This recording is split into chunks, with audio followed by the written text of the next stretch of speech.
أعزائي الطلبة السلام عليكم ورحمة الله تعالى وبركاته. L'équipe pédagogique du module GL1 a mis à votre disposition une vidéo explicative de la série TD numéro 3 relative à l'établissement des diagrammes de classe. Maintenant, par la présente vidéo, nous allons revenir à la deuxième série TD et revoir et réviser avec vous les diagrammes de cas d'utilisation, les DCU. Donc, nous allons faire cette révision à travers une série d'exercices, commençant par le premier exercice. On vous dit soit le DCU suivant. Donc, un diagramme de cas d'utilisation. Nous allons d'abord réviser quelques concepts relatifs au diagramme de cas d'utilisation, puis passer à l'exercice lui-même. Comme vous voyez sur le schéma, un diagramme de cas d'utilisation, au niveau d'un diagramme de cas d'utilisation partant, vous trouvez des acteurs. Donc, un acteur comme l'acteur 1 ici, il représente un rôle d'une personne, d'un processus ou d'un autre système joué vis-à-vis de votre système courant. Donc, là, vous avez deux acteurs, acteur 1 et acteur 2, deux rôles, et un troisième acteur secondaire, l'acteur 3. Acteur 1 et acteur 2 sont deux acteurs principaux, c'est-à-dire ils communiquent et interagissent directement avec le système. Les acteurs secondaires, eux, ils sont responsables des opérations d'administration ou de maintenance. Le système lui-même étant délimité par un grand rectangle avec le nom du système en haut. Là, il est nommé système tout court. À l'intérieur, qu'est-ce que vous trouvez dans un diagramme de cas d'utilisation? Vous trouvez un ensemble de cas, des user cases. Ici, ils sont nommés K1, K2, K3, etc. Les user cases, ce sont les grandes fonctionnalités de votre système, les grands services offerts par le système d'un point de vue utilisateur. Et il a une vision fonctionnelle du système. Donc, les différents cas à l'intérieur de ce rectangle-là, les associations entre les acteurs et les cas.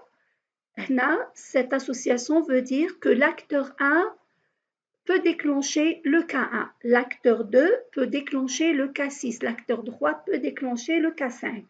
Donc, c'est l'interaction des acteurs avec le système. Très bien.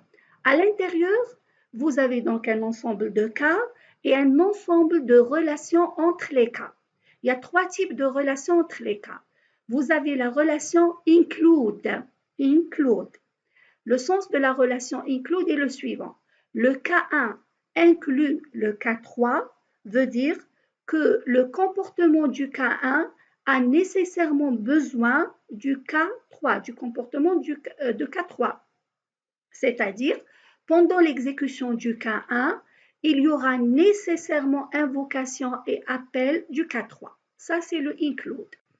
Maintenant, le extend, la relation extend, la flèche du K2 qui étend le K1. Le sens de cette relation, c'est quoi? C'est que le K1 peut avoir besoin du K2. Vous voyez, peut avoir besoin. Donc, ce n'est pas une obligation, c'est une possibilité.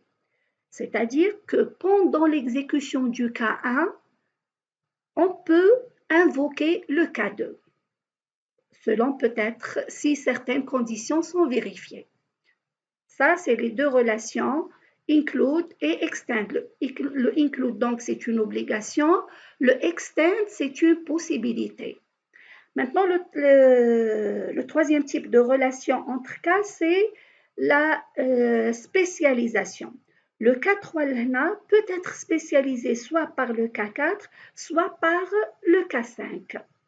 Et ainsi, on aura terminé avec l'ensemble des relations entre cas, des interactions des acteurs avec les cas, pour définir un diagramme de cas d'utilisation. L'exercice lui-même, qu'est-ce qu'il dit? Il vous dit répondre donc par vrai ou faux et corriger les interprétations fausses. L'acteur 1 est responsable, peut déclencher des cas, le cas 1 et le cas 6. L'acteur 1 peut déclencher le cas 1 et le cas 6. Comme vous voyez, c'est faux. Pardon, tout à l'heure, j'ai oublié de parler de la relation de généralisation entre acteurs. Cette relation-là, cette flèche qui monte vers le haut, veut dire que l'acteur 1 peut être substitué par l'acteur 2, yani peut être remplacé par l'acteur 2. L'acteur 2 peut faire le même travail que l'acteur 1, plus, bien sûr, d'autres travaux, d'autres responsabilités qui lui sont spécifiques. Donc ça, c'est la relation de généralisation entre acteurs. Généralisation uniquement, on ne parle pas de spécialisation entre acteurs. D'accord? Donc l'acteur 1, d'après le DCE, ne peut déclencher que le cas 1. Donc en descendant, la réponse à cette première question, c'est faux. La réponse à la première question, c'est faux, car c'est l'acteur 2 qui est responsable des cas 1 et 6 et non l'acteur 1. Maintenant, on vous dit l'acteur 1 peut être substitué par l'acteur 2. Oui, c'est ce qu'on vient d'expliquer. Pourquoi? Parce que, comme vous voyez, l'acteur 1, voilà, il généralise l'acteur 2 et par conséquent, l'acteur 2 peut invoquer aussi le cas 1, il peut remplacer l'acteur 1. Donc la réponse à la deuxième proposition, c'est vrai, l'acteur 1 peut être substitué par l'acteur 2, substitué, yani remplacé, qui peut déclencher le cas 1 aussi. Yani l'acteur 2, il déclenche le cas 6 et le cas 1. La troisième phrase, proposition, l'acteur 2 est responsable des cas 1 et 6. Oui, c'est vrai. Donc, l'acteur 2 est responsable des cas 1 et 6, comme illustré sur le DCE. La quatrième proposition, le cas 1 peut être effectué sans le cas 3. Revenons vers le DCU. Le cas 1 peut être effectué sans le cas 3. Ça dépend du sens de la relation include. Ce qu'on a expliqué, c'est que la relation include est une relation d'obligation. Yani, le cas 1 a nécessairement besoin du cas 3. Et par conséquent, pour cette proposition-là, le cas 1 peut être effectué sans le cas 3, c'est faux. Le cas 1 ne peut être effectué, voilà, faux. Cas 1 ne peut être, on a ajouté le NE, ne peut être effectué sans le cas 3, car le include est une obligation. Vous voyez, c'est une obligation. La proposition 5, le cas 2 est obligatoire pour le cas 1. Le cas 2, obligatoire pour le cas 1. Le cas 2, obligatoire pour le cas 1, non. Pourquoi? Parce que le cas 2 est optionnel, c'est une possibilité du fait qu'il existe une relation extend entre les deux cas. Par conséquent, pour la proposition 5 ici, c'est faux. Voilà, 5 c'est faux. Cas 2 est optionnel et non obligatoire pour cas 1 car le extend est une possibilité. Le 6, la proposition 6, pardon, la réalisation de K3 consiste à exécuter K4 et K5. K4 et K5. Donc, la réalisation du K3 consiste à réaliser K4 et K5. Non, la réalisation du K3 consiste à réaliser soit le K4, soit le K5. Donc, c'est un ou et non pas un et. Donc, l'assertion ou la proposition 6, elle est fausse, faux.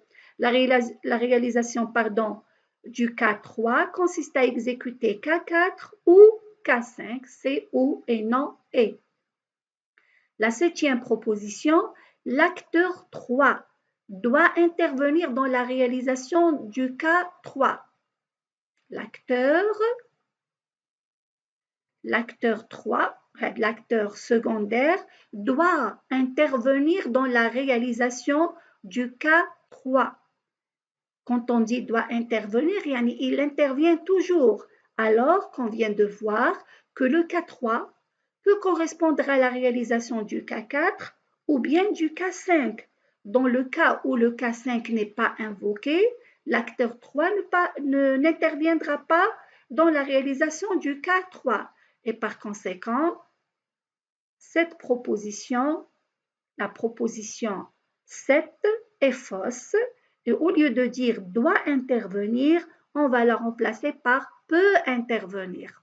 Donc l'acteur 3 peut intervenir dans la réalisation de cas 3, peut et non doit.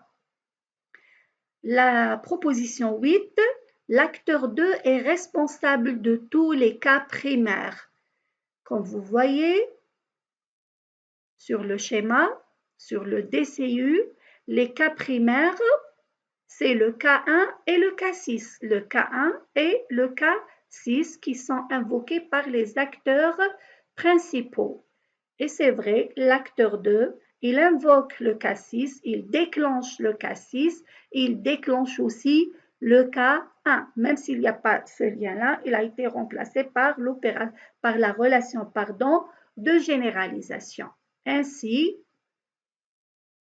l'assertion 8, oui, elle est vraie, l'acteur 2 est responsable de tous les cas primaires, K1, K6, parce que K1 et K6 sont primaires. Maintenant, l'exercice 2 de la série 2, on vous dit, on cherche à modéliser un distributeur automatique de billets, DAB.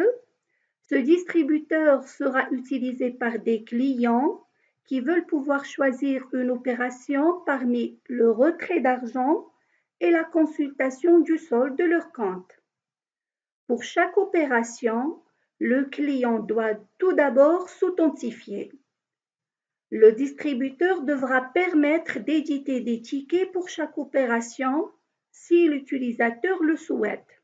Question: proposer un diagramme de cas d'utilisation pour modéliser les fonctionnalités attendues du système DAB.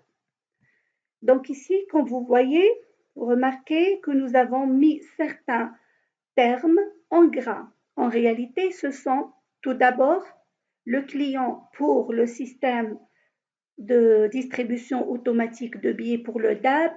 Les clients, c'est les acteurs. C'est-à-dire, l'acteur, ça sera un client qui représentera le rôle client. Le retrait d'argent et la consultation solde, ce sont les deux cas principaux d'utilisation de ce système-là.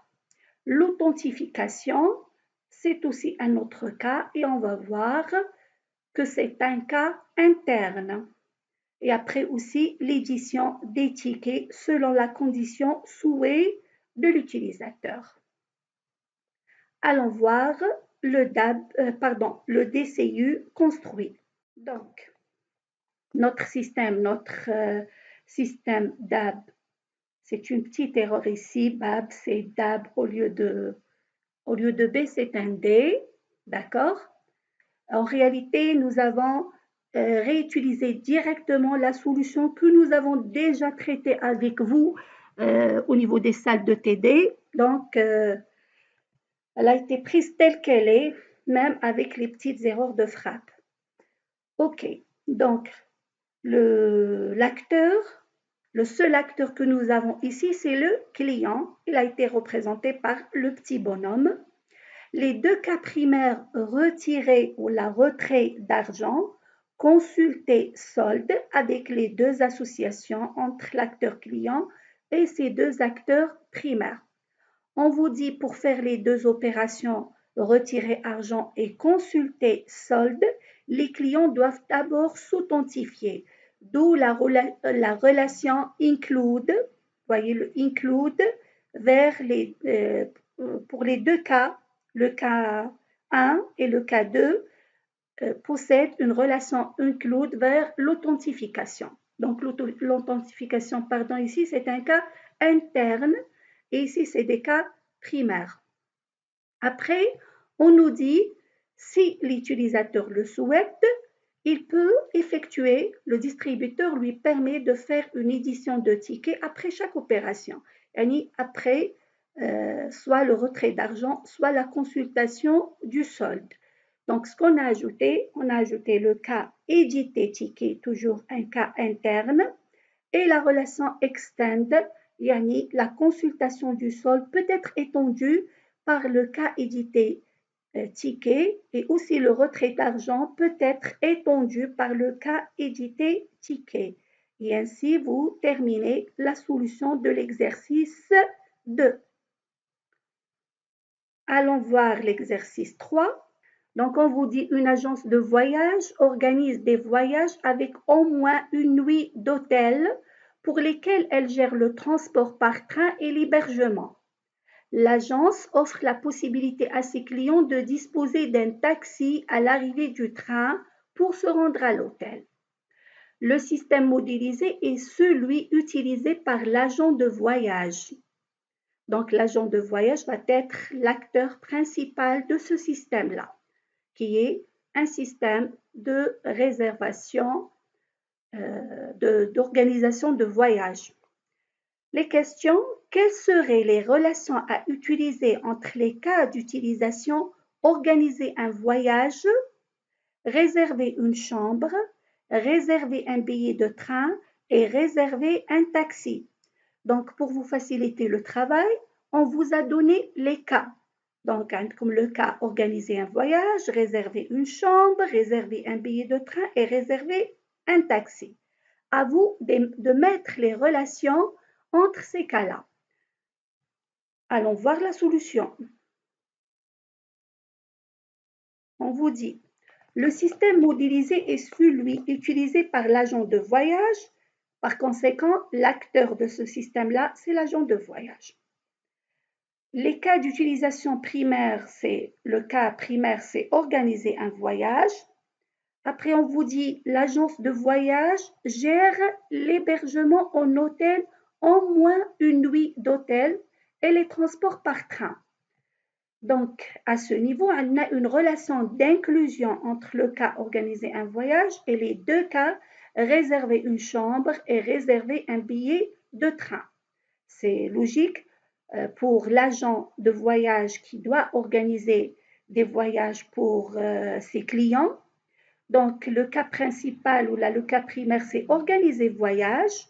Et ce cas-là doit inclure nécessairement, puisqu'il y a au moins une nuit à l'hôtel, il va inclure la réservation d'une chambre et il inclut aussi la réservation d'un billet de train.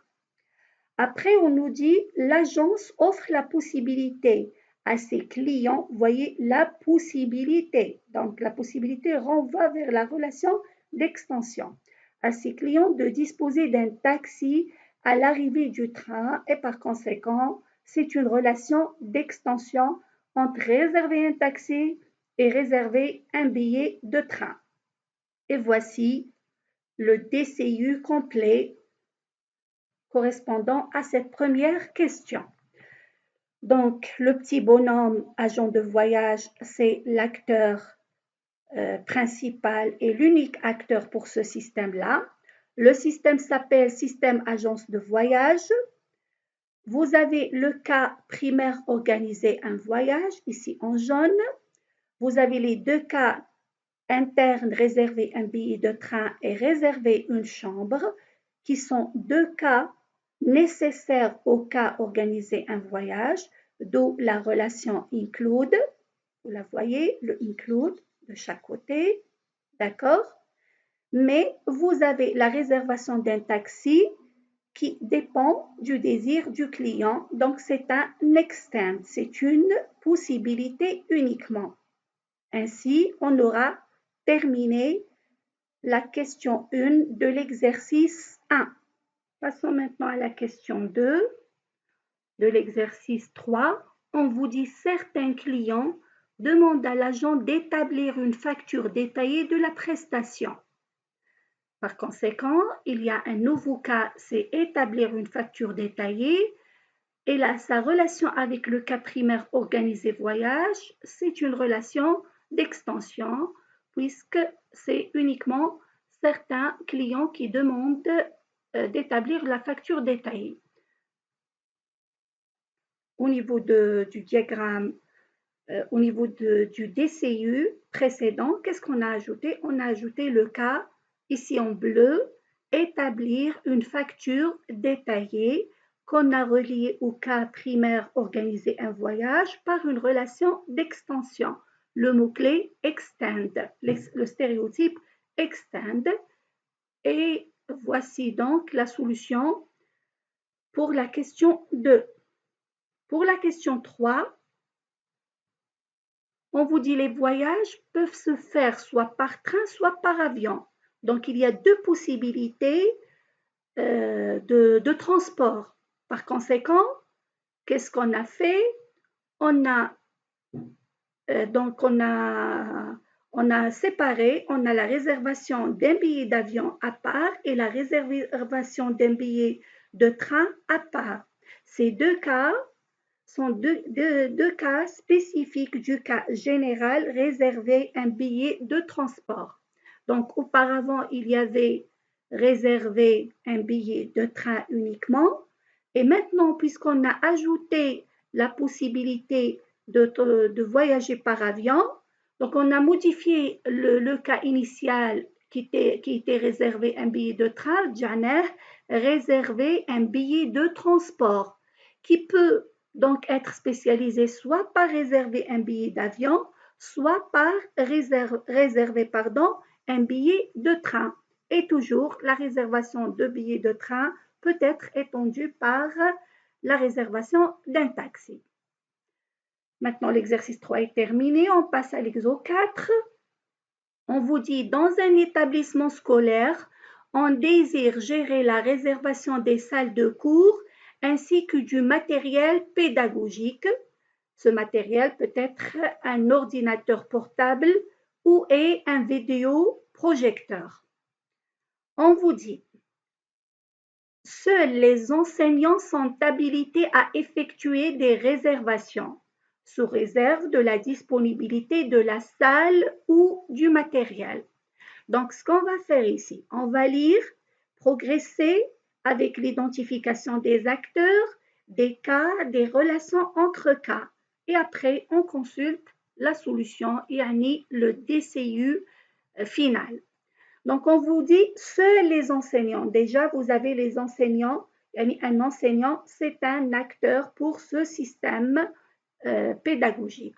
Sont habilités à effectuer des réservations. Le cas, effectuer des réservations sous réserve de la disponibilité de la salle ou du matériel. Donc ici aussi, il y a un cas qui est la vérification, est-ce que le matériel ou bien la salle est disponible?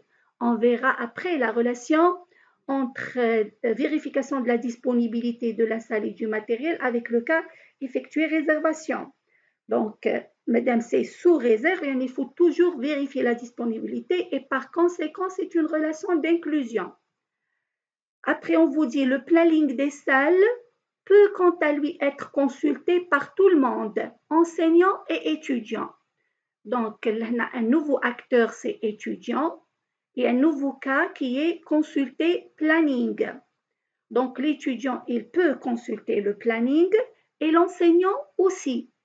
On peut donc profiter des relations de généralisation entre acteurs et généraliser l'enseignant par l'étudiant pour ne pas encombrer le diagramme avec les interactions.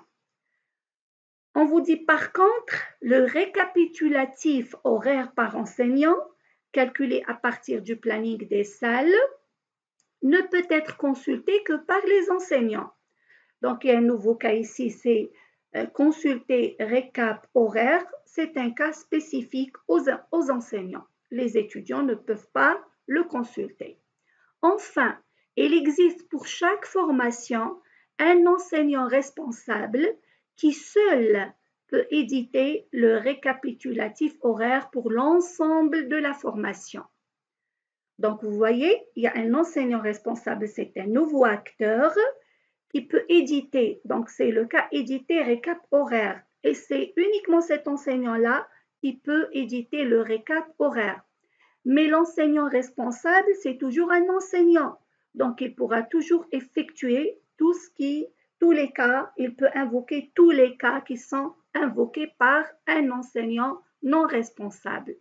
La question est claire, c'est construire un diagramme de cas d'utilisation qui modélise les fonctions de ce système. Allons voir la solution.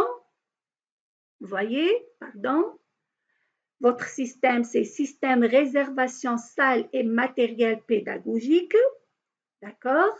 Vous avez trois acteurs, l'étudiant, d'accord, l'enseignant et le responsable formation. Et les relations de généralisation entre acteurs, on reviendra sur ces relations. Maintenant, l'étudiant, il peut uniquement consulter le planning horaire, d'accord? L'enseignant, quant à lui, il peut consulter le planning horaire, le planning bien sûr horaire. Par conséquent, on a ajouté cette relation de généralisation qui est là, d'accord? Yani, l'enseignant peut faire le même travail que l'étudiant et il a des cas qui lui sont spécifiques. L'enseignant est habilité donc à faire une réservation de salle ou de matériel. Donc, nous avons le cas primaire réservation qui peut être spécialisé par une réservation de salle ou une réservation de matériel. Et la réservation elle-même inclut le cas vérification de la disponibilité de la salle ou du matériel. Au niveau du texte, on nous dit sous réserve de la disponibilité de la salle ou du matériel. Donc, le cas réservation doit inclure le cas vérifier disponibilité. Vérifier disponibilité, c'est un cas obligatoire pour la réservation.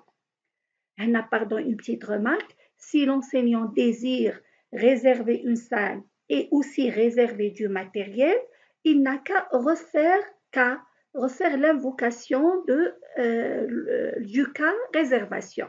Yani, il déclenche le cas réservation une fois pour réserver une salle, une autre fois pour réserver du matériel, pour avoir la réservation des deux éléments, salle et matériel.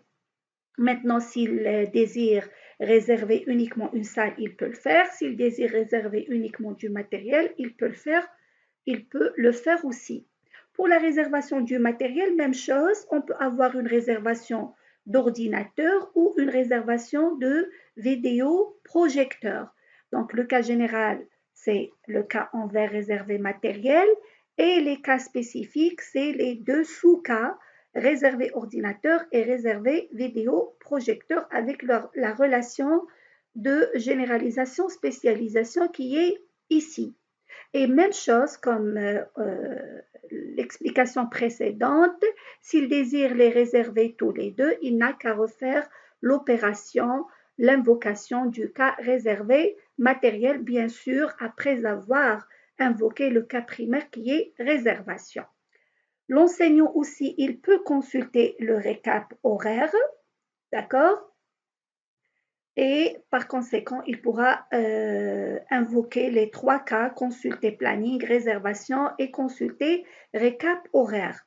Pour le responsable formation, il a un cas spécifique à lui qui est édité récap horaire, d'où l'interaction entre le rôle de responsable formation et ce cas-là.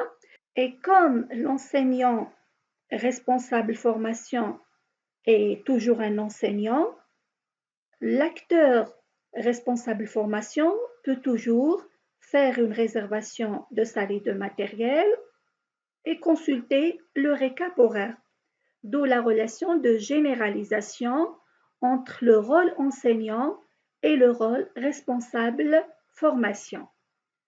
Et puisque l'enseignant lui-même est généralisé par l'étudiant, c'est-à-dire par le rôle étudiant, par l'acteur étudiant, par transitivité, l'acteur responsable formation est lui-même généralisé par étudiant.